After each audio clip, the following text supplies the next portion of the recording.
साले भर के आस पूरल पढ़ के आके बार में भगतन के भीड़ लागल माई के सिंगार में शीतला भवानी दरबार में साल भर के आस पूरल पढ़ के अखबार में भगतन के भीड़ जुटल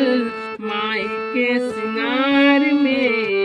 शीतला भवानी दरबार में शीतला जी सिद्ध लग जय जय जय महला जी मंडला जी सुन ले विनय शीतला जी सिद्ध लग जय जय जय महला जी मंडला जी सुन ले विनय गुड़ की तू नाम जे रटी छौना में भजी ओकर बिघन कटी माता पिता भाई बंधु करी ले विजय शीतला भवानी लग जय जय जय महला जी मंडला जी सुन ले विनय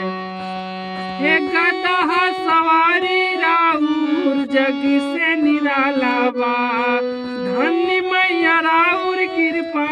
जे भी पावे वाला बा गदहा सवारी राउर जग से निराला बा धन्य मैया राउर कृपा जे भी पावे वाला बा धन्य मैया राउर कृपा जे भी पावे वाला बा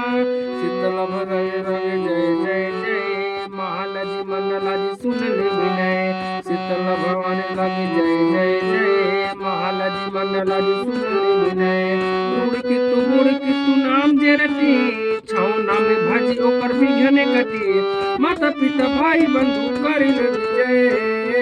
शीतला जी सिद्ध लगी जय जय जय महला जी मंडला जी सुन ले विनय।